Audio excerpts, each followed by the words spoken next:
Bem-vindos aqui à nossa última aula, a nossa 11ª aula aqui. Gente, olha só, a gente vai ter uma aula muito especial mesmo, tá? É um assunto que eu vou estar mostrando para vocês, uma das principais demandas para engenheiros eletricistas atuarem ao redor do Brasil no âmbito judicial. Engenheiros, técnicos e tecnólogos podem atuar nessa área e tem muita demanda ao redor do Brasil, pessoal. O bolo é grande e dá para todo mundo comer. Bom, vai ser uma noite de muito estudo e de muito aprendizado, então já se prepara ali, separa papel e caneta, deixa separado para você anotar tudo que você precisa para sair já atuando nessa área. E hoje é a nossa última aula, pessoal, perícia de ressarcimento de danos elétricos, e estão vendo que está escrito ali, ó, cases práticos. O que significa isso? Gente, no final da aula de hoje, eu vou estar mostrando para vocês e abrindo um laudo meu, na prática. Eu vou mostrar o que é um laudo, o que é um case. Vou mostrar o case, mostrar o cenário e depois eu vou mostrar esse laudo de uma maneira mais ampla. Tá bom? Mostrar como é que vocês podem estar colocando as informações do jeito bem simples, tá, pessoal? Não tem que ficar fazendo mistério com a perícia judicial. É uma coisa simples, desde que você saiba o que você precisa fazer. De onde surge essa demanda judicial? E essa demanda judicial, ela surge sempre através do consumidor de energia, que teve algum equipamento queimado. Por exemplo, eu cheguei do trabalho ontem, comecei a assistir uma televisão, comecei a assistir um futebol, gosto de assistir futebol, estava muito bom o jogo, de repente caiu a luz. E ao retornar o fornecimento de energia, essa televisão ela não funcionava mais. Nesse meio tempo, eu me sinto muito frustrado com o que aconteceu. Eu me sinto muito prejudicado com isso. E eu começo a tentar procurar um jeito de consertar essa televisão. O que eu posso fazer nesse momento, tá? Poxa, gente, eu tenho vários caminhos como consumidor. Qual é o primeiro caminho? O primeiro caminho é eu entrar em contato diretamente com a concessionária de energia elétrica. Sim, pessoal, as concessionárias ao redor do Brasil, elas têm obrigações em ressarcir os seus consumidores desde que seja comprovada a sua responsabilidade pelo dano naquele equipamento, tá? Então, esse é o primeiro passo que eu posso fazer. Entrar em contato com a concessionária. João, eu vou ter que pegar um advogado para fazer isso? É uma coisa muito complicada? Não. É uma conversa do consumidor com a sua concessionária de energia. Você vai entrar ali no contato, normalmente é pelo 0800, você pode entrar em contato através até da internet, telefone ou até numa agência presencial, falando o seguinte, poxa, ontem ali queimou minha televisão. A concessionária vai receber essa informação e vai analisar se isso faz sentido ou não. Se fizer sentido a sua solicitação, eles podem estar te ressarcindo. Do jeito bem simples é isso. Perfeito? Então, de onde inicia a demanda? Ela inicia sempre através do consumidor que teve algum equipamento queimado. E a primeira coisa que ele pode fazer, caso ele queira, é entrar em contato com a concessionária de forma extrajudicial. Extrajudicial mesmo, sem advogado, tá? A gente tem a esfera judicial, que a gente nem entrou ainda, tá? A gente está na esfera extrajudicial. Não tem advogado, não tem juiz, não tem justiça, nada. Tem consumidor e a concessionária. Legal. Mas, João, essa é a única maneira que o consumidor tem para entrar em contato com a concessionária? De maneira extrajudicial, sim, pessoal, tá? Extrajudicial não precisa entrar em contato com a ouvidoria da ANEEL, não pode entrar em contato primeiro com a sua concessionária de energia e você tem um tempo para fazer esse pedido, que de acordo com a resolução 1000, são de 5 anos a partir da data que ocorreu o dano no seu equipamento. Então, você tem um certo tempo para entrar com pedido administrativo de ressarcimento de danos elétricos. Olha só, que palavra complicada, né? Pedido de ressarcimento de danos elétricos. Gente, nada mais é que um pedido de indenização, um pedido que o consumidor faz para a concessionária pedindo, ó, verifica se você tem culpa no cartório, verifica se você tem responsabilidade sobre o ressarcimento, sobre a queima daquele equipamento, tá bom?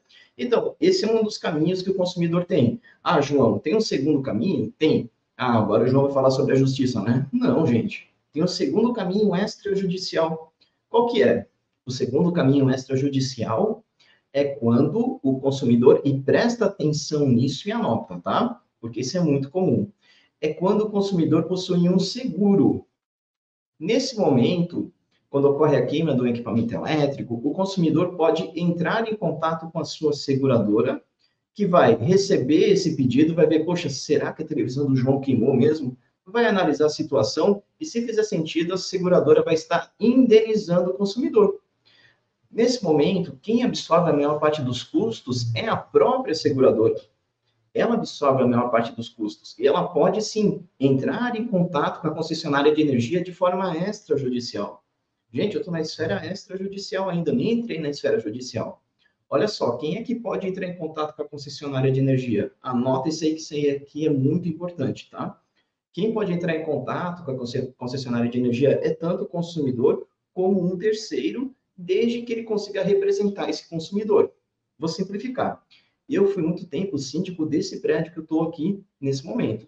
Olha só, pessoal, quando eu estava com o síndico, eu não era o dono do prédio, eu só era o responsável por esse condomínio.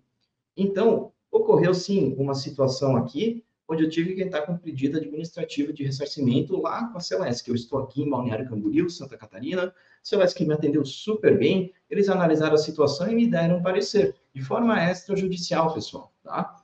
Totalmente possível assim, tá bom? Olha só, um terceiro também pode entrar então em contato com a concessionária de energia elétrica. Então, pessoal, de uma maneira bem simples, é isso. Na esfera judicial, extrajudicial, é isso aqui. E vocês podem estar pensando, poxa, João, entendi, mas assim, ó, eu olhando assim, ó, aqui cai a luz direto, eu recebo essa dúvida, essa dúvida direto no WhatsApp. Poxa, João, com certeza a concessionária tem culpa no cartório, ela tem o dever de ressarcir. Calma aí, gente. Vamos pensar o seguinte: quais são os principais tipos de danos elétricos que podem ocorrer a um equipamento? O dano, gente, ele pode ser, sim, originado de diversos locais. Ele pode ser, sim, ter origem lá na rede de distribuição de energia. Pode ocorrer uma má prestação de serviço, e essa má prestação de serviço pode, sim, vir a queimar algum equipamento elétrico na sua residência. Pode ser que a rede de distribuição ela seja atingida por uma descarga atmosférica. Pode ser que dê algum problema lá na subestação. Por exemplo, estou numa cidade pequena, lá na subestação que alimenta a cidade, tá? Ou alimenta seu bairro. Pode acontecer isso? Pode. Isso pode causar um dano em algum equipamento? Pode acontecer. Mas é só isso, João? Não. Pode ser que tenha alguma pessoa que está dirigindo ali na rua, perde o controle do seu veículo e venha colidir com o poste, causando um curto-circuito e um desligamento de energia. Esse é um outro caso que pode ocorrer danos a seu equipamento. Pode ser que um galho venha encostar na rede de média ou de alta tensão. Pode ser que um menino que está soltando pipa ali, a pipa venha encostar na rede de distribuição de energia e cause curto-circuito e falte, sim, o fornecimento de energia, tenha a interrupção desse fornecimento por um certo tempo. E são esses os cenários que você pode estar se deparando nessa demanda, tá? Agora, vamos lá. A gente já entendeu de onde inicia a demanda, a gente entendeu que existe um prazo que o consumidor tem para entrar em contato com a concessionária de energia, e a gente entendeu que até um terceiro pode estar pedindo esse ressarcimento de danos. Também entendemos quais são os principais tipos de danos que podem ocorrer ao equipamento. Uma coisa que eu esqueci é que o dano ao equipamento, ele pode ser causado também pelo próprio equipamento que está mal instalado, não tem manutenção adequada, né? Ou que venha vencer a sua vida útil, ou até a própria instalação elétrica da residência, que a gente sabe aqui no Brasil algumas não são tão padronizadas, podem possuir gambiarras e que isso pode contribuir com dano ao equipamento elétrico conectado ali na tomada, perfeito? Olha só, gente, agora a gente vai começar a entender o seguinte, tá? O que a gente pode fazer? Eu vou entrar com um pedido de ressarcimento de danos elétricos. Eu quero até pegar quadro branco para falar com vocês. Eu gosto de desenhar e hoje não vai ser diferente. Deixa eu pegar aqui, ó. Gente, olha só. Quando o consumidor tem a queima de um equipamento elétrico, né? Ele tem uma opção de entrar em contato com a concessionária e fazer o pedido administrativo de danos elétricos. A concessionária vai receber esse pedido, vai analisar a situação e vai dar uma resposta. Se esse ressarcimento ele foi deferido, Ou seja, se o consumidor vai ter o seu ressarcimento aprovado ou se ele foi indeferido. Em outras palavras, dizer, olha, consumidor aqui, a gente não vai estar te ressarcindo, tá? Quando o pedido de ressarcimento de danos elétricos ele é deferido e a gente está na esfera extrajudicial, a demanda, pessoal, ela termina aqui. E a gente nem começou com o trabalho do perito ainda, tá? Mas o pedido pode ser indeferido e o consumidor ele pode se sentir prejudicado por isso. E nesse momento ele pode estar sim procurando os seus direitos na esfera judicial. Agora, pessoal, a gente saiu da esfera extrajudicial e a gente entrou na esfera judicial. Deixa eu até pegar uma outra cor aqui, ó. Perfeito. Essa aqui, ó, é a esfera extrajudicial. Perfeito. E agora a gente vai entrar na esfera judicial daqui para frente. Vou interromper o compartilhamento. Legal. Gente, olha só. Agora a gente vai começar a entender essa demanda judicial com um pouquinho de mais de detalhes, tá? Até o momento a gente nem entrou na esfera judicial, a gente só estava na esfera extrajudicial. E a gente está entrando isso agora nesse momento, onde tem justiça, onde tem juiz, onde tem um autor da ação, onde tem um réu, onde tem um perito, tá? Então, gente, o que é a tal da perícia de ressarcimento de danos elétricos? É quando o consumidor ou um terceiro teve que assumir as custas, né, pelo conserto ou pelo dano naquele equipamento, se sente prejudicado e entra judicialmente contra a concessionária de energia elétrica. Nesse meio tempo, vai surgir um certo tempo que vai precisar de um perito. Por que vai precisar de um perito? Pode ser até você, técnico eletrotécnico, tecnólogo ou até engenheiro eletricista. Pode ser que a justiça precisa de um perito para essa demanda. Por quê? Porque, olha só, gente, pode ser que aconteça que o juiz receba essa demanda judicial, mas ele tenha muita dificuldade de dar um posicionamento técnico. Vai chegar no momento que o juiz vai precisar proferir uma sentença. Ele vai precisar dar um posicionamento, mas como é que ele vai fazer isso? Como é que ele vai analisar a televisão queimada ali do João? Poxa, ele não tem conhecimento técnico, ele tem conhecimento jurídico. E é aí que entra o perito judicial, gente. O perito judicial está sendo inserido nesse caso por causa do quê? Porque ele é um profissional técnico que é capaz de analisar a situação e dar um posicionamento para o juiz, indicando de quem é a responsabilidade pela queima daquele equipamento.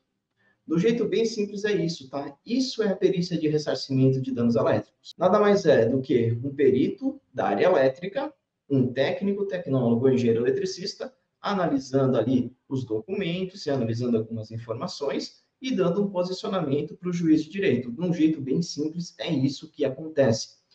Agora, deixa eu pegar minha colinha aqui. Como é que surge essa demanda para o perito, tá? Olha só, pessoal. Essa demanda para o perito, ela surge através de uma nomeação. O juiz vai chegar um momento que vai nomear o perito judicial para dizer, olha, João, você agora é perito nesse processo, agora você vai começar o seu trabalho e a gente espera uma proposta de honorários. Fica tranquilo, não é o momento de a gente falar sobre as etapas do processo, isso a gente vai falar mais no decorrer da noite, mas só fica ciente o seguinte, essa demanda chega para o perito judicial através de uma nomeação do juiz de direito. O juiz vai analisar a situação, vai verificar que, poxa, para essa ação que precisa do perito, vai precisar de alguém da área elétrica e pode estar nomeando você. Por que que tem muita nomeação nessa área? Gente, vamos pensar numa coisa bem simples, tá? O Brasil é um país gigantesco. A gente é dimensões continentais. Tem problema de fornecimento de energia onde você mora? Pode ser que sim, tá? Que eventualmente possa isso vir a acontecer. Isso pode vir a queimar algum equipamento? Por exemplo, falta luz na hora que voltar aqui uma geladeira, uma TV ou um micro-ondas? Pode ser que isso venha a acontecer. Gente, tem demanda, pessoal. Eu estou falando isso, tá? Para quebrar uma objeção de vocês. Será que tem demanda para isso? Gente, tem demanda. Não falta luz onde você mora? Falta luz onde eu moro também, tá? E eventualmente pode vir a faltar. Gente, tem demanda judicial para isso, tá bom? Pode ser que algumas vezes não falte luz, mas o fornecimento de energia esteja com situações, vamos dizer assim, inadequadas, tá? Gente, também pode causar uma queima no equipamento, pode ser que tenha algum distúrbio lá no alimentador lá da subestação e também pode vir a queimar um equipamento elétrico ou danificar ele com o decorrer do tempo. Então, pessoal, tem demanda judicial. Se não tivesse demanda judicial para isso, tá? Tivesse pouca, e eu não estaria aqui com a câmera aberta para conversar com vocês sobre essa demanda, tá? Nessa perícia, o perito pode cobrar mais de R$ 500 por hora técnica trabalhada, e muitas vezes você nem precisa ir no local. Agora, João, se a gente está entrando agora, saímos da área extrajudicial, né? E entramos na área judicial. Pessoal, temos as partes envolvidas no processo. Já que a gente está no processo judicial, tem tanto uma parte que está acusando, como uma parte que está ali se defendendo, tá? Então, vamos entender, afinal dessa parte, quem são essa parte acusatória e quem é a parte que vai estar se defendendo. E eu vou estar pegando aqui o quadro branco novamente. Vamos lá. A gente começou a entrar na esfera judicial, né? E na esfera judicial, pessoal, a gente vai ter alguns players. A gente vai ter, de um lado, autor da ação. E o autor da ação, pessoal, pode ser tanto o consumidor de energia, um consumidor final, ou uma seguradora de bens. Pode ser um ou pode ser outro. Normalmente, deixa eu colocar aqui, normalmente, pessoal, para esse tipo de ação, é uma seguradora de bens que está ali acessando a justiça para tentar rever algum dano, para tentar rever alguma indenização que ela fez ao seu segurado. Do outro lado, então, se tem uma parte acusatória, né, vai ter uma outra parte aqui que vai estar se defendendo. E quem está se defendendo é o réu. O réu não é vítima, tá? O réu está ali se defendendo. E, nesse caso, o réu, nessa situação, é uma concessionária de energia elétrica. E ela vai estar ali fazendo a sua defesa, tá? Então, se você quer saber quem são as partes envolvidas no processo de ressarcimento, são essas duas partes, tá? Todo processo judicial vai ter um autor, que pode ser o consumidor ou a seguradora de bens, e normalmente é a seguradora, e do outro lado vai ter um réu que vai estar ali se defendendo, tá? E agora uma coisa que é muito importante. João, se vai ter de um lado uma pessoa acusando e do outro lado uma pessoa se defendendo, ou uma pessoa jurídica, enfim, uma empresa, eles vão ter desejos diferentes, não vão ter? Sim. O autor vai ter um desejo e o réu vai ter um outro desejo. O autor vai ter uma intenção e o réu vai ter uma outra intenção, tá? Qual é a intenção do autor? Olha só, o autor, nessa situação, ele tem a intenção do quê? De mostrar para o juiz que ele tem a razão. E como é que ele faz isso? Ele faz isso de um jeito bem simples, tentando justificar que a queima teve origem na rede de distribuição de energia. É isso que ele vai tentar alegar para o juiz. Como ele faz isso? Ele tenta mostrar ali para o juiz, dizendo, olha, juiz, queimou no dia 16 de agosto de 2021, às 3 horas da tarde, queimou os equipamentos elétricos aqui nesse condomínio, queimou uma placa de elevador. É muito comum ter uma situação assim, queimou uma bomba d'água, queimou também o motor de portão, tá? Estou pegando equipamentos assim, aleatórios que estão vindo na cabeça. Legal. O autor daí vai tentar mostrar, olha, juiz, aqui cai a luz direto, a gente tem relatos aqui dos moradores que falta luz todo santo dia, o aquitando ali da esquina também fala que falta luz, o laudo aqui, a gente está colocando um laudo aqui de uma assistência técnica dizendo que a queima foi de origem elétrica, de oscilação de energia. Juiz, com certeza a concessionária ali, ela é responsável. Então, qual é o desejo do autor? Mostrar para o juiz que a queima teve origem na rede de distribuição de energia. Pode ser que o autor fale para o juiz e indique, olha, juiz, se teve a queima desse equipamento é porque a concessionária não fez as suas devidas manutenções na rede de energia elétrica. Ela não fez as devidas não está com a manutenção em dia, está com a rede defasada, não deveria estar assim. O juiz vai receber essa informação e vai dizer, poxa, agora, já que o autor ele está acusando, né, eu vou ter que agora, como juiz, chamar o réu, chamar a concessionária para ela se defender. E a concessionária vai se defender e ela vai ter outros desejos, tá? Ela vai ter outros motivos. Vamos lá, qual que é o motivo e qual é o desejo da concessionária? Ela quer mostrar que a queima não teve origem na rede de distribuição de energia. E se queimou o equipamento elétrico, esse equipamento foi queimado porque ele não tinha manutenção adequada, porque ele estava mal instalado, porque uma pecinha ali eletrônica está com a vida útil desgastada, porque a instalação elétrica é inadequada, porque o equipamento não tem fabricação nacional, porque o equipamento não possui os dispositivos de proteção interno, os disjuntores da unidade consumidora estão defasados, não tem aterramento, não tem DPS, não tem blá, blá, blá, blá, blá, blá, blá, blá, blá.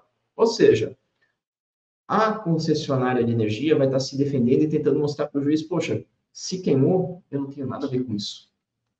Olha, inclusive, eu analisei minha rede de distribuição de energia e eu vi que no dia estava tudo normal. Olha só, pessoal, é nesse contexto, tá, que o perito, ele se encontra. Perito, você também é uma das partes envolvidas no processo, tá? Não é só o autor e o réu. Você também é uma dessas partes aqui.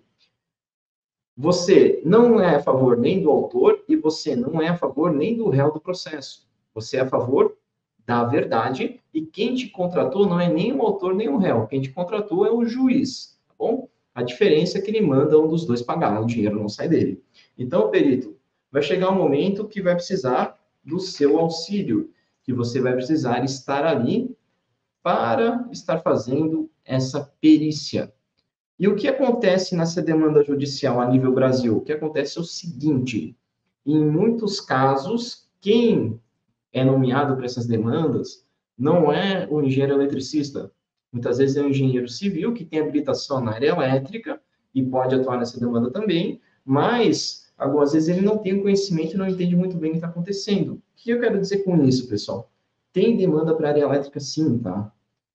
Quando eu comecei nessa área, todo mundo do judiciário olhava para mim e falava: Meu Deus, engenheiro eletricista eu nunca vi, você é o primeiro e não tem demanda. Eu nunca vi demanda para engenheiro eletricista, nunca vi isso. Não tem demanda, gente? Tem, tá, pessoal?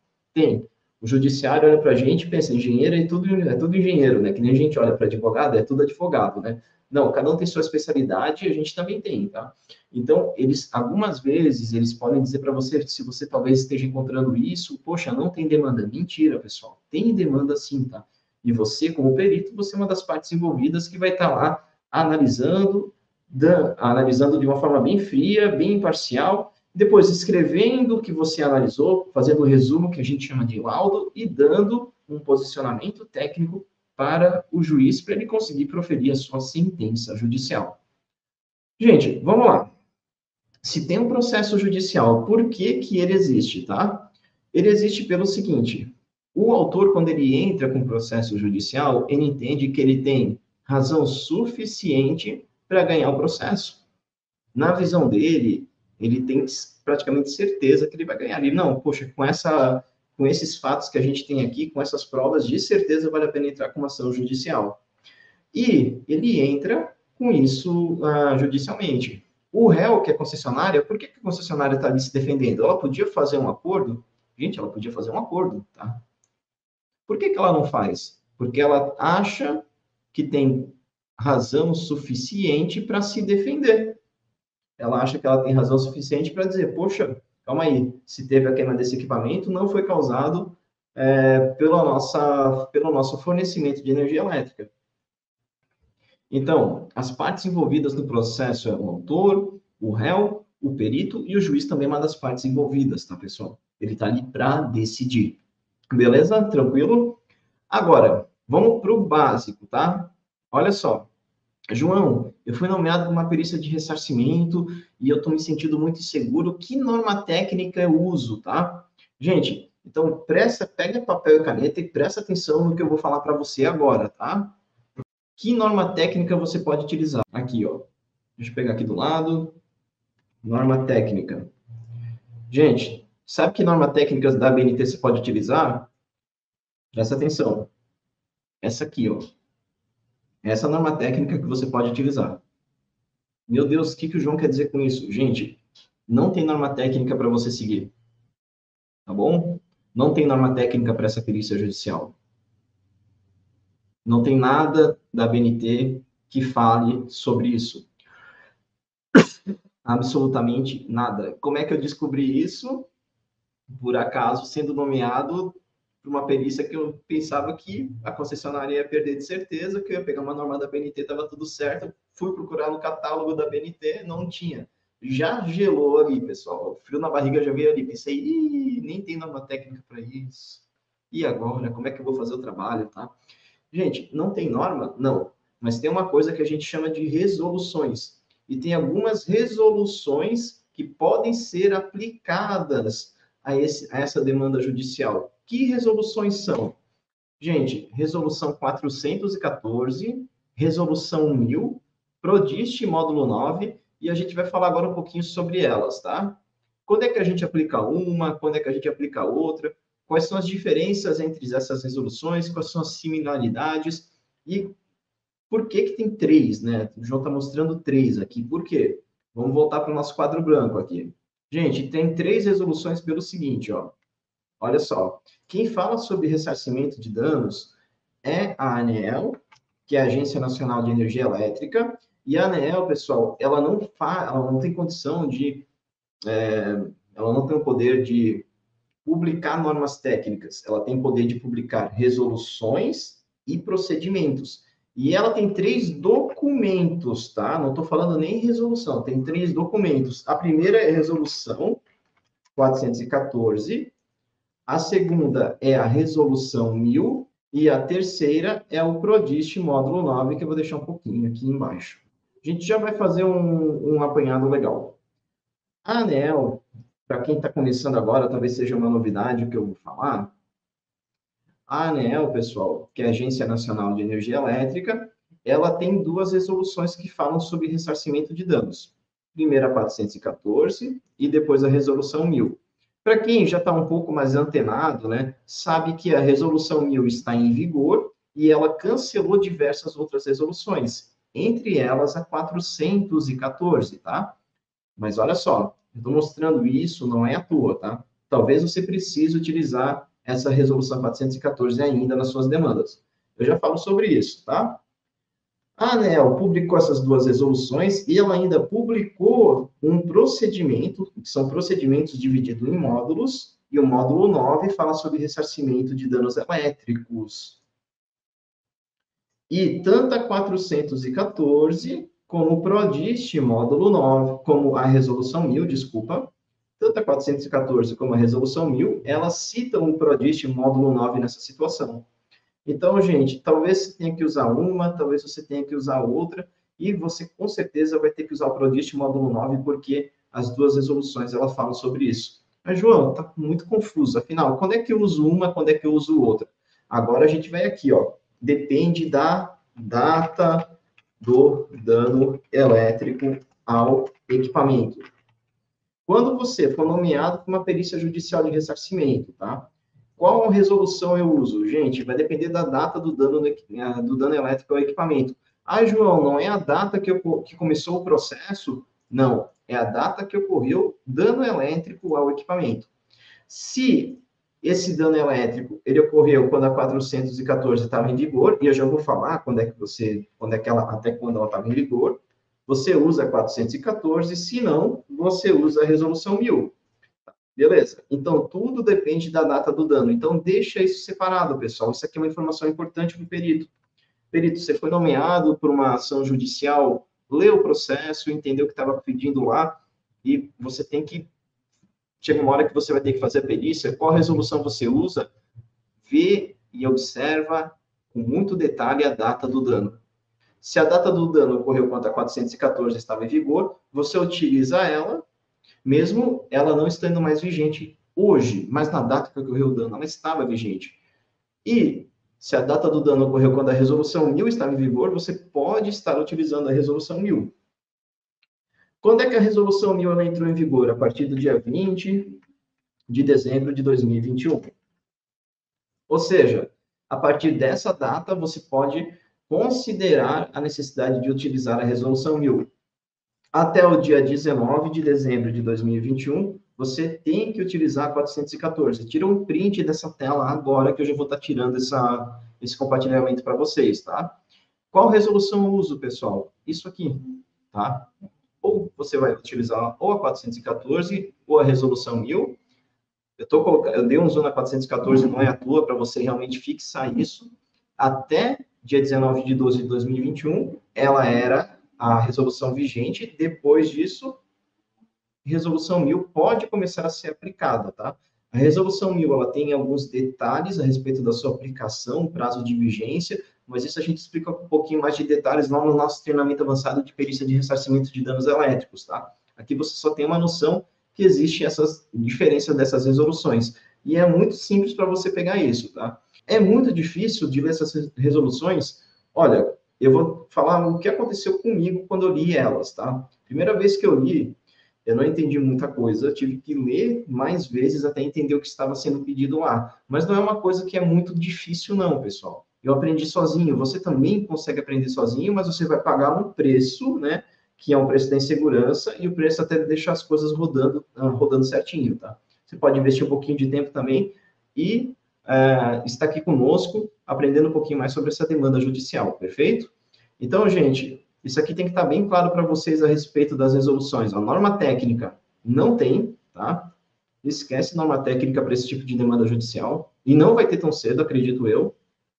Tem as resoluções da ANEEL. A ANEEL não tem poder de publicar nenhuma norma técnica, ela tem poder de publicar resoluções e normas, e foi isso que ela está publicando nesse momento. Tem a 414, resolução 1000 e o PRODIST módulo 9. Você usa a 414 ou a resolução 1000, dependendo da data do dano que ocorreu naquele equipamento elétrico. Beleza? Gente, num resumo muito resumido, é isso, tá? Não tem muito segredo, pessoal. Não tem mesmo. Você vai verificar qual foi a data que ocorreu o dano no equipamento. Eu estou reforçando isso, não é à toa, tá? Anota, porque isso é uma coisa que é importante. Dá uma observada na data que ocorreu o dano no seu equipamento. Eu falo isso porque eu recebo mensagens de peritos desde Roraima até Rio Grande do Sul, todo santo dia, perguntando dúvidas de perícia de ressarcimento de danos. Tá? Alguns viram meus mentorados e a gente consegue ter um acompanhamento um pouco melhor, mais personalizado. Mas, gente, observa a data do dano, tá? Então, pega papel e caneta e anota o que eu vou te falar agora. Primeira dificuldade, pessoal. Tá bem bonitinho aqui escrito lapso temporal, né? Vamos entender. Gente, por que que o lapso temporal é uma dificuldade para o perito? Porque, olha só, ocorre um certo tempo desde a queima do equipamento até a data que o perito é nomeado. E esse tempo, ele pode ser muitas vezes superior a 1 ano. Tem casos que é superior a 3. Já fui nomeado para um caso de mais de 7 anos de diferença, pessoal. Por que que o lapso temporal é uma dificuldade, João? Eu entendi que o tempo passa, tá? Gente, se o tempo passa e ocorre queima de alguma coisa, os vestígios se perdem com o decorrer do tempo. Os indícios vão se perdendo. E você fica com mais dificuldades de analisar situações. Talvez você tenha dificuldade de analisar as instalações elétricas. Por quê? Olha só. Lembra que um desejo do réu, da concessionária, era mostrar que se houve queima no equipamento, essa queima foi causada pela instalação elétrica? Gente, pode ser que o perito se sinta na obrigação de analisar as instalações elétricas nessa situação, já que estão falando que a instalação elétrica aqui ela pode ter sido a causadora, eu vou analisar a instalação elétrica nessa situação. Gente, experiência própria que aconteceu comigo, case prático mesmo, tá? Meu bastidor, é coisa que ninguém mostra no YouTube, eu vou mostrar para você agora. Eu descobri que isso é um problema para mim quando eu estava fazendo uma perícia, era num condomínio, tá? E eu quis analisar as instalações elétricas. O zelador me recebeu, a gente começou a analisar as instalações, e eu vi que no local específico ali tinha DPS. E eu falei, poxa, que legal, zelador, vocês têm DPS e tal, você sabe o que é esse equipamento? Ele serve para proteção contra raios, descargas atmosféricas, blá, blá, blá. Tive que exemplificar para ele, mas ele entendeu. E ele falou, sim, sim, equipamento muito bom. Meu Deus do céu. O eletricista instalou faz 2 semanas.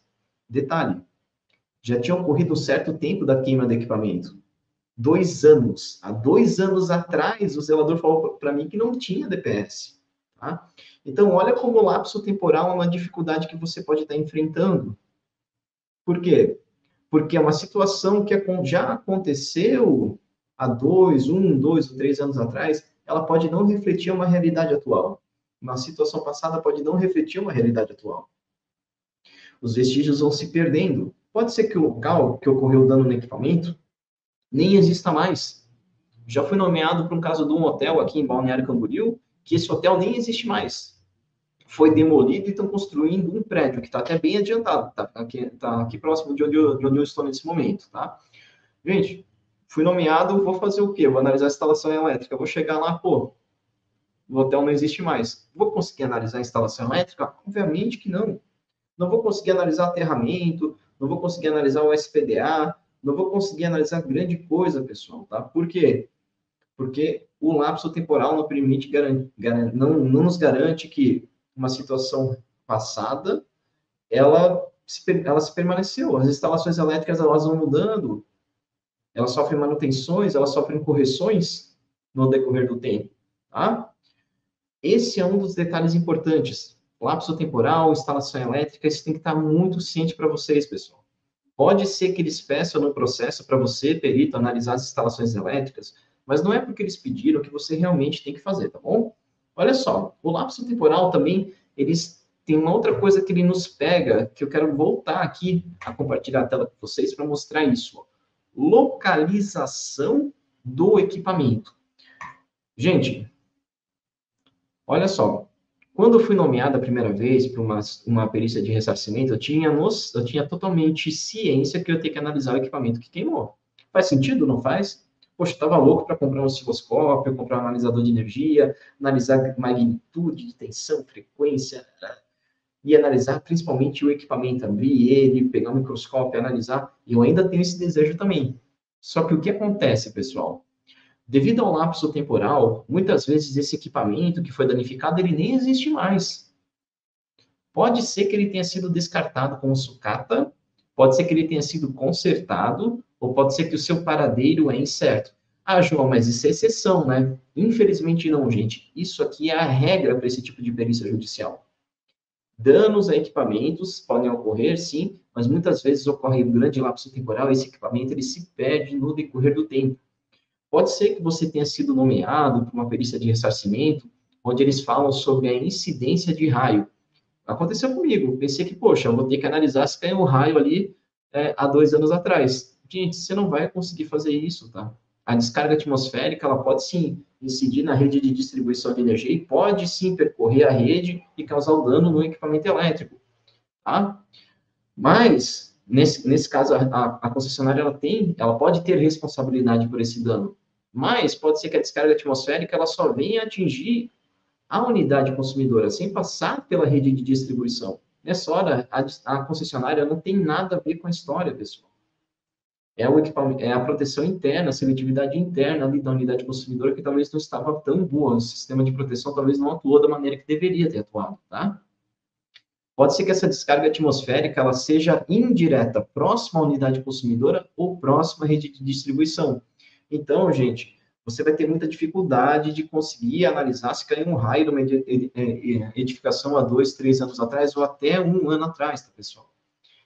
Para evitar esse problema, eu pedi um tal de boletim meteorológico, tá?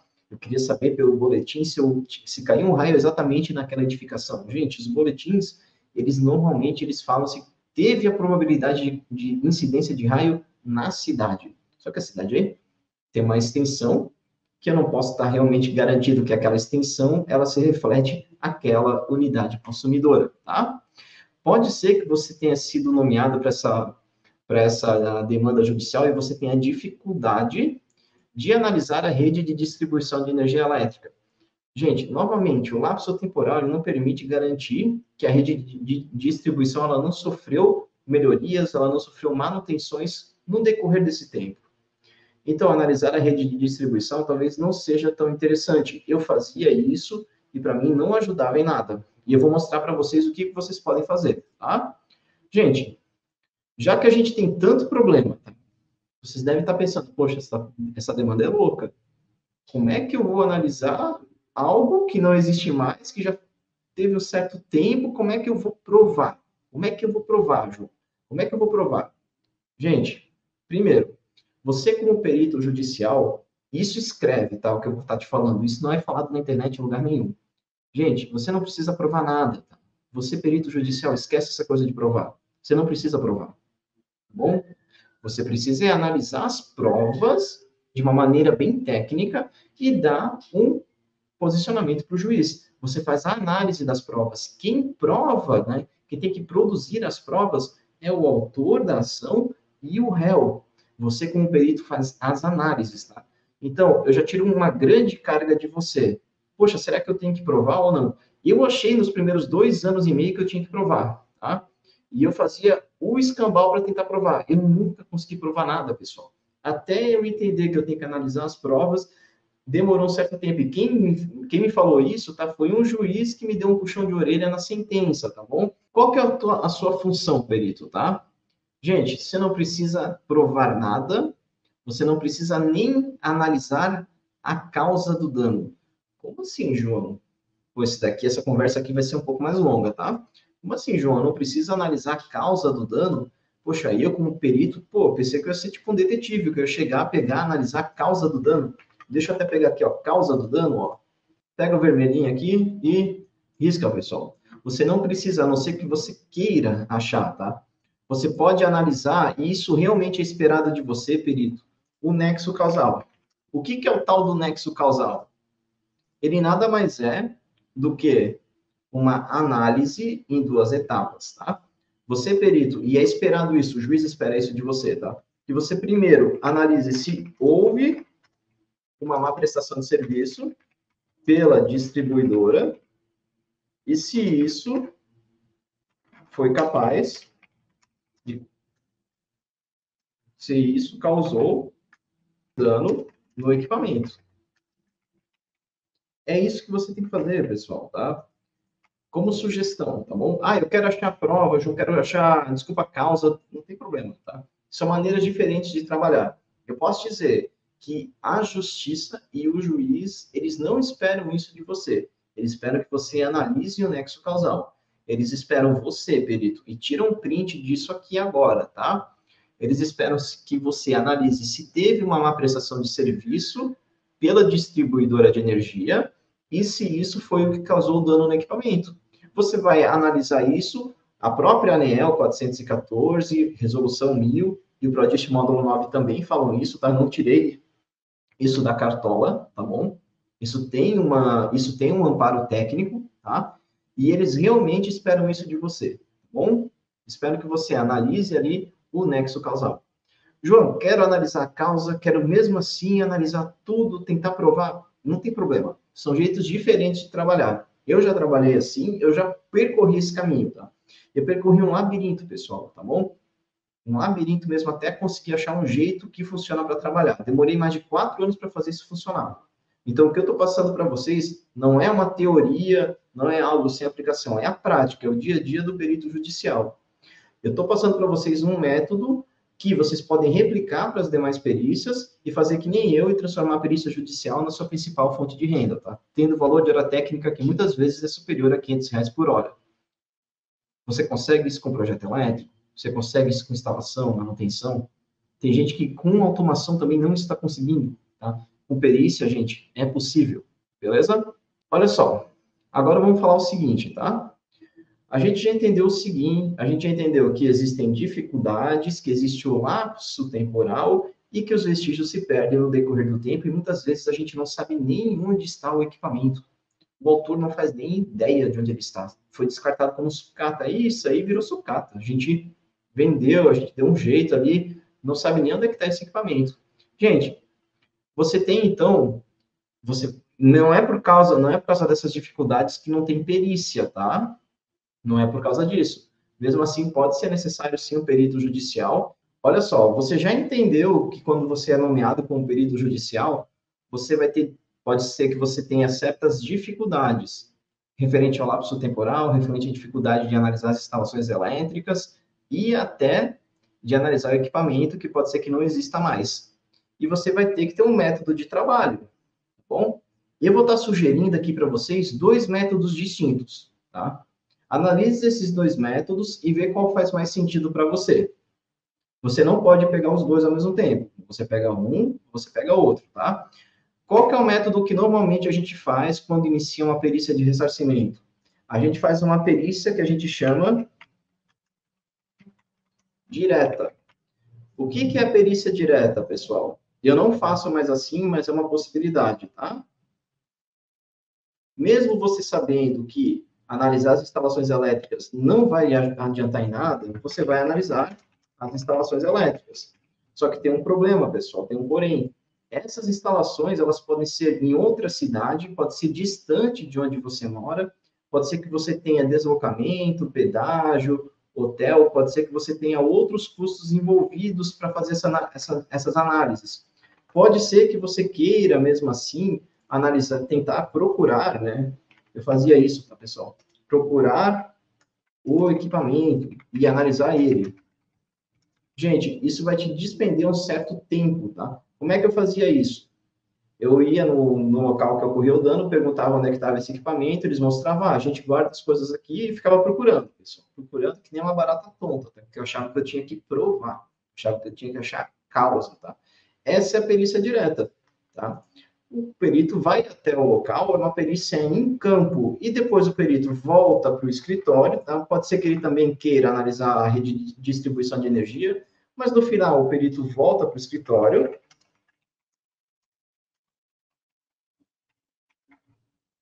e vai ter que analisar os documentos do processo.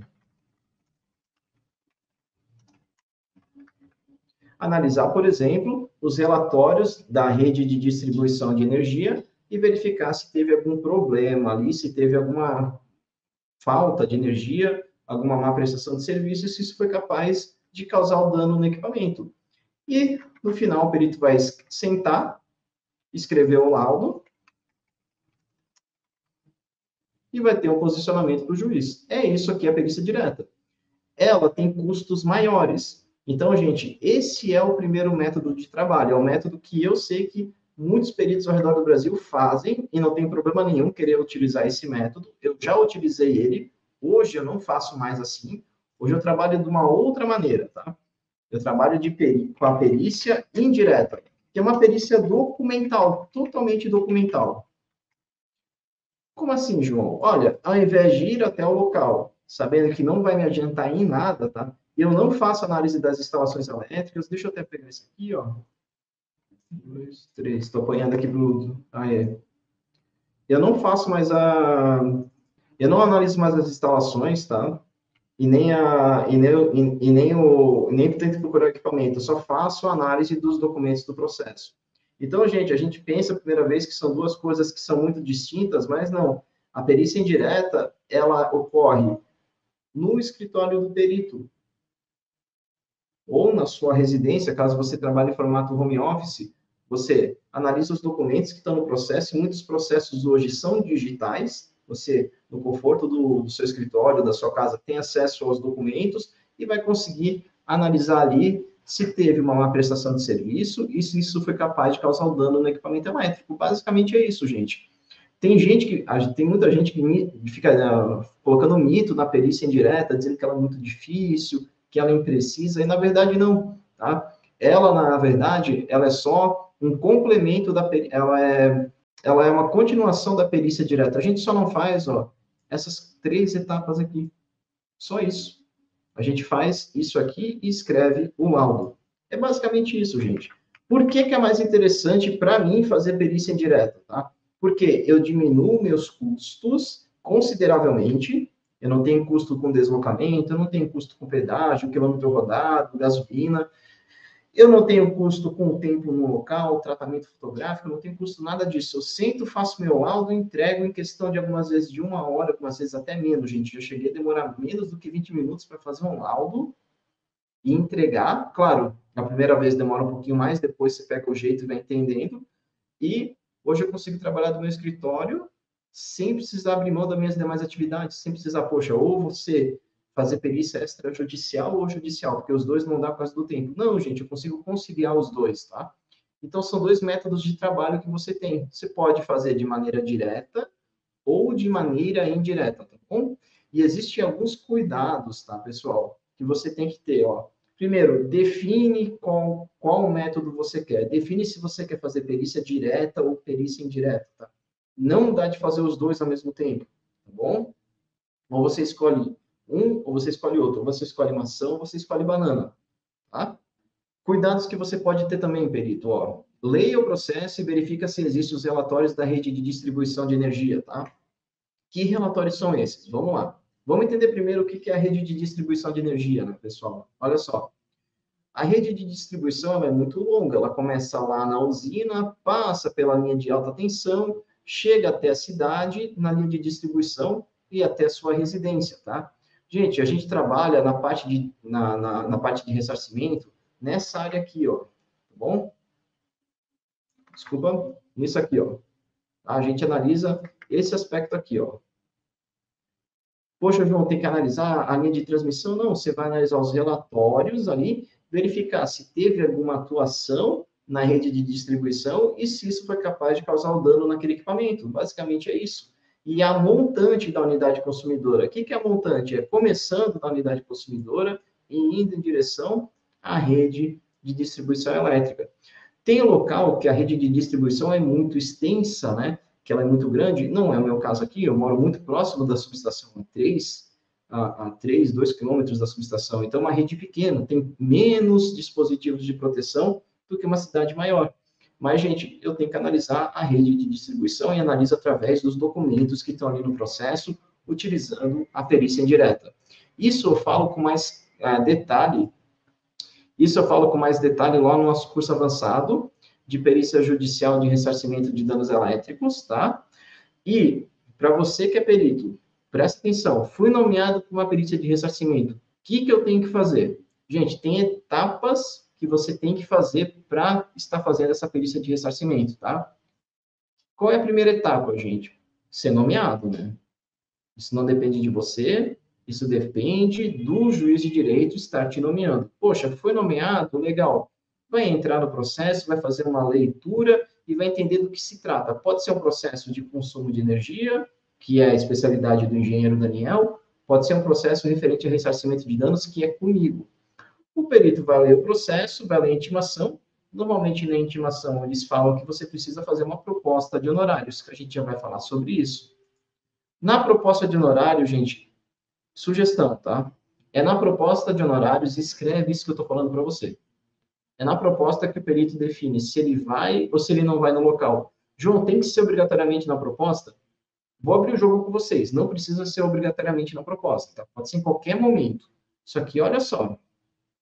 Imagina, se você manda um valor dizendo, ó, minha perícia vai custar R$ 5.000.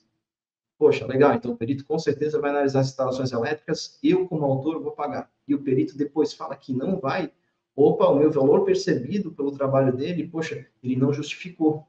Talvez para mim, como parte, não vale. Não estou falando que não vale 5 mil, eu logo vou estar mostrando valores de honorários para vocês, tá? Já consegui cobrar até valores superiores de perícia indireta. Eu estou falando aqui, se você não justificar o método que você vai utilizar já na proposta de honorários, perito, você vai ficar com as calças curtas nesse momento, tá? Então, fui nomeado, li o processo, defina se você vai ou não no local. E já defina na proposta de honorários, porque é um orçamento. Tudo que é orçado e acordado antes não sai caro para ninguém depois. Poxa, João, enviei meu orçamento, enviei minha proposta de honorários, o que pode acontecer? Podem acontecer duas coisas. Pode ser que ela seja aceita, e ótimo, você continua o trabalho. Pode ser que ela seja contestada. Se ela foi contestada, fica muito tranquilo, tá? É normal. Todas as minhas propostas são contestadas, pessoal. Estou abrindo o jogo com vocês, isso é bastidor, tá? Tem gente por ali que fala, não, minhas propostas são aceitas. Mentira, gente, a maioria é contestado, tá? Contestado não é a mesma coisa dizer que não foi aceito, tá? Contestado é um jeito do que as partes, o autor e o réu, eles tentam dizer para o perito, ô, vamos negociar? Vamos tentar chegar no meio termo, perito, poxa, nesse valor não dá, vamos tentar. É um jeito, é uma negociação. Quando você tem sua proposta de honorários contestada, você tem alguns caminhos para seguir. Você pode declinar da nomeação, dizer, poxa, eu não quero mais trabalhar por esse valor. Você pode dar um desconto, ou você pode justificar o valor e dizer, não, custa esse ponto final. As partes, o juiz daí vai receber, desculpa, essa sua contestação e vai decidir, afinal, o que vai acontecer, se você continua ou não no processo. Continuou, beleza. Você vai fazer o seu exame pericial. Se você fizer perícia direta, né, indo no local, você vai no local, depois volta para o seu escritório, analisa os documentos do processo. Se você fizer perícia indireta, o exame pericial, ele é feito no escritório do perito, você não precisa se deslocar. Você depois vai escrever um resumo do seu trabalho, e esse resumo a gente chama de laudo pericial. Gente, o laudo, tá? Ele é um resumo. Ele não é nada especial, tá? Ele não tem nada de especial, a não ser um resumo, tá bom? Ele não fala os perrengues. Por exemplo, eu fui fazer uma perícia direta na terça-feira, uma cidade que fica só a 100 quilômetros daqui. Ia demorar 1h30 para chegar, demorei 2h15. Por quê? Porque peguei um baita engarrafamento para ir e para voltar. Não coloquei isso, não vou colocar isso no laudo. Né? Poxa, peguei muito engarrafamento, cheguei cansado, tá? Acordei 5h30 da manhã. Não falei isso. Tá? Não, é um resumo, o laudo é um resumo. Imparcial, sem colocar nenhuma opinião pessoal, um jeito muito técnico de você falar o que está acontecendo ali. Perfeito. Você fez o laudo, vai colocar ele no processo, esse laudo vai ser analisado, e esse laudo, gente, ele vai ser a favor de uma parte, e outra parte vai se sentir prejudicada por esse laudo. Sempre assim, João, não dá de agradar os dois ao mesmo tempo? Não, pessoal. O autor e o réu estão puxando uma corda ali, tá? É uma guerra de corda ali, tá? Gente, você está no meio desse fogo cruzado. Teu laudo vai ser a favor de uma das partes e contra a outra. A parte que se sente prejudicada vai dizer, perito, você fez um mau trabalho, mesmo você não fazendo um mau trabalho. Na visão dela, você fez porque o lado não ajudou ela. Tá? Você vai responder essa contestação e recebe no final. João, só recebo no final? Não, gente, você pode receber e pedir um adiantamento, inclusive antes de iniciar a perícia. Antes de você iniciar a perícia, você pode pedir adiantamento de até 50%. Cabe ao perito requisitar isso. O juiz não vai perguntar se você quer ou não. Tá? Normalmente, eles não perguntam. Experiência própria, o perito se manifesta. Olha, juiz, já que os honorários foram depositados, então, por favor, coloque 50% dos honorários nessa conta aqui, nessa agência, com esse titular. Pronto. Vai escrever um documento do jeito bem simples e colocar no processo. Gente, é esse o trabalho, não tem miticismo. Tá? Não tem nada assim de, meu Deus, é uma coisa que é muito difícil. Tem sua dificuldade, como tudo tem sua dificuldade, mas olha, comparado com outras coisas da área elétrica, tá? A dificuldade é essa, na perícia de ressarcimento de danos, desde que você saiba o que você tem que fazer e, principalmente, você saiba o que você não precisa fazer. Agora, eu falei bastante sobre honorários, mas eu matei a cobra e não mostrei o pau, né? Vou mostrar agora, pessoal. Vou mostrar a cobra morta. Pessoal, estou mostrando dois honorários distintos ali, tá bom? O primeiro de cima de R$ 5.000, o segundo de 2.100. Poxa, João, são dois honorários? Sim, gente, são dois honorários para mostrar o seguinte para vocês. Primeiro, você como perito judicial, tá? Você vai ter demandas que vão precisar de uma atenção a mais, né? E você, consequentemente, vai cobrar um valor a mais. Tem demandas que são um pouco mais simples, que vão demorar menos tempo, e você também vai cobrar, pode cobrar, caso você queira, né? Um valor um pouco menor. João, qual o valor que você cobra? Gente, olha só, eu defino um valor de área técnica e eu sei quanto tempo eu demoro para fazer cada etapa do trabalho, quanto tempo eu demoro para ler o processo, para fazer o laudo, para responder as contestações, que eu sei que elas existem, quantifico isso tudo e multiplico por um valor de área técnica. O meu valor de área técnica hoje aqui é de R$ 600. Por quê? Porque eu quero. Poderia estar cobrando a mais? Poderia. Tem perito que cobra 800. Poderia estar cobrando a menos? Poderia. Tem perito que cobra 300. Você vai definir o seu valor de hora técnica de um jeito bem simples, tá? Não precisa, tem obrigado a seguir uma tabela. Não, gente, você vai definir seu valor, tá? Você que vai dizer quanto custa o seu trabalho. Ninguém mais vai dizer isso a não ser você mesmo. Beleza? Agora, vamos para o que vocês estão esperando, né? Eu sei que vocês estão esperando isso, né? Olha só, eu sei porque eu também estaria esperando sobre isso. Deixa eu mostrar um case real de perícia de ressarcimento para vocês, tá? Deixa eu só abrir esse arquivo aqui. Qual que é o case que eu vou mostrar para vocês? É uma perícia de ressarcimento de danos, de queima de equipamento. O autor da ação, ele é uma seguradora de bens. O réu é uma concessionária. O equipamento não existe mais, ele foi descartado. O paradeiro dele é totalmente incerto. As instalações elétricas eu não analisei, eu fiz ele totalmente de uma maneira indireta, tá? E eu vou estar mostrando para vocês como é que isso pode ser, como é que pode ser um laudo judicial. É um resumo do seu trabalho, gente. Ó, de um jeito bem simples é isso, ó. Não tem muitas páginas, meu Deus, 27 páginas, calma aí. Tem coisa ali que eu coloquei que talvez você não precisa, tá? Você precisa só de 4 coisas no seu laudo. Dizer o que você periciou, qual foi o objeto. Poxa, João, mas se não tem objeto, você analisou o documento, então o documento é o que eu periciei. Qual foi o método que eu utilizei? Coloquei as resoluções, né, da ANEEL e o PRODIST módulo 9. Quais foram os resultados que eu alcancei e resposta aos quesitos. É isso que tem que ter no laudo e é isso que eu vou estar mostrando para vocês. Isso pode ser algo como um exemplo do que pode ser um laudo judicial para vocês, pessoal. É obrigado a ter lista de figuras, o João gosta de fazer de um jeito estilo TCC? Não, pessoal, não é obrigado, eu faço porque eu quero, tá? É obrigado a ter aqui um sumário? Não, não é obrigado, pessoal, eu faço aqui porque eu me sinto bem assim, tá? O laudo, gente, você, por incrível que pareça, você faz para mostrar para o juiz, você também tem que se sentir bem com esse trabalho, tá? Você tem que se sentir bem. O laudo a gente sempre vai mudando, nenhum laudo é igual ao outro, tá? Não cai nessa coisa de, meu Deus, eu vou ter um modelo de laudo, agora eu vou ter um modelo de trabalho, esquece, deixa eu parar de compartilhar a tela. Esquece, pessoal, o modelo de laudo, se você está procurando sobre isso, tá? Isso é a maior besteira que você pode fazer, tá? Por quê? O modelo de laudo vai funcionar para um caso específico. Gente, nenhuma perícia é igual, toda perícia muda. O modelo que funciona para um laudo não vai funcionar para o outro. Você tem que ter um modelo de pensamento do que você tem que fazer e do que você não precisa fazer e o porquê. E se sentir seguro com isso. E isso a gente consegue ensinar para você. Se você está procurando um modelo de laudo, gente, isso a gente não consegue ensinar para você, tá bom? Porque se eu estivesse fazendo um modelo de laudo, não ia ter 40 pessoas que nem tem agora, ia ter muito mais gente nessa live, mas ia estar enganando todo mundo, ia ser um charlatão, que é uma coisa que eu não gosto de ser, tá bom? Então, beleza. Tem um sumário. Coloco definições em termos técnicos? Precisa? Não, não precisa, pessoal. Eu coloco o que é tensão elétrica, o que é sobrecarga. Do jeito bem simples é isso. Ó, das 27 páginas, 5 foi só uma introdução. Depois eu começo a escrever o laudo, mostro os objetivos desse laudo. Ó. Esse laudo tem como objetivo analisar os documentos do processo, investigar o nexo de causalidade, eu deixei isso aqui exemplificado, não é à toa, e responder aos quesitos.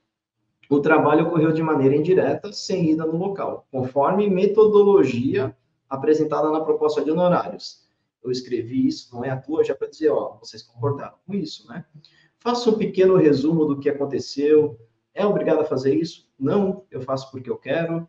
Coloco quais são os objetos da perícia, o que eu vou periciar. Coloquei aqui, ó, 3 coisas que eu vou periciar nessa perícia. São sempre essas 3, João? Não, tem perícia que é mais, tem perícia que é menos, tá? É esses objetos que vão estar, vai ser uma das coisas que vão estar impactando o tempo que você vai demorar para fazer e elaborar esse laudo pericial. Mostra o método científico, ó, citei aqui a resolução 1000, citei o PRODIST módulo 9, tá? A metodologia é indireta, vou analisar o nexo de causalidade e vou verificar aqui algumas etapas, tá? Gente, essas etapas aqui, ó, que eu vou ter que passar um pouquinho rápido com vocês conseguem essas etapas gratuitamente, tá? No nosso YouTube aqui da Perícia Elétrica, a gente tem como utilizar o PRODIST módulo 9, como analisar o nexo causal, tá? A gente mostra como é que você pode fazer isso, tá bom? E aqui eu vou fazer essas etapas aqui, ó. Falo que a metodologia direta foi desconsiderada Eu analiso se teve abertura do pedido de ressarcimento. Isso aqui a gente fala um pouquinho mais no curso, mas é uma das etapas que é interessante a gente analisar. O consumidor tem 5 anos, a partir da data do dano, para verificar se teve, para avisar a concessionária que o equipamento dele foi queimado, né? E eu falei que nessa perícia, né, não teve pedido de ressarcimento. Eu verifico se teve alguma situação de emergência, por exemplo, ciclone bomba, aqui em Santa Catarina existe, enchente, vendaval, alguma situação de emergência. Nessa situação, a concessionária pode se eximir do dever de ressarcir. Verifico se tem danos a equipamentos eletrônicos na sua fonte retificadora. Se tiver, isso pode ser um excludente de responsabilidade ou ressarcimento. Verifico os registros de atuação do sistema de distribuição. Coloco aqui como exemplo o que é uma chave fusível. Quem não é da área técnica não sabe o que é isso, né?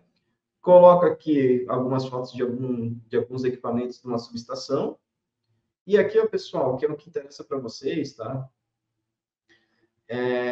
Isso é o jeito que a CMS apresenta as informações, a Copel apresenta um pouquinho diferente, a CPFL apresenta um pouquinho diferente também.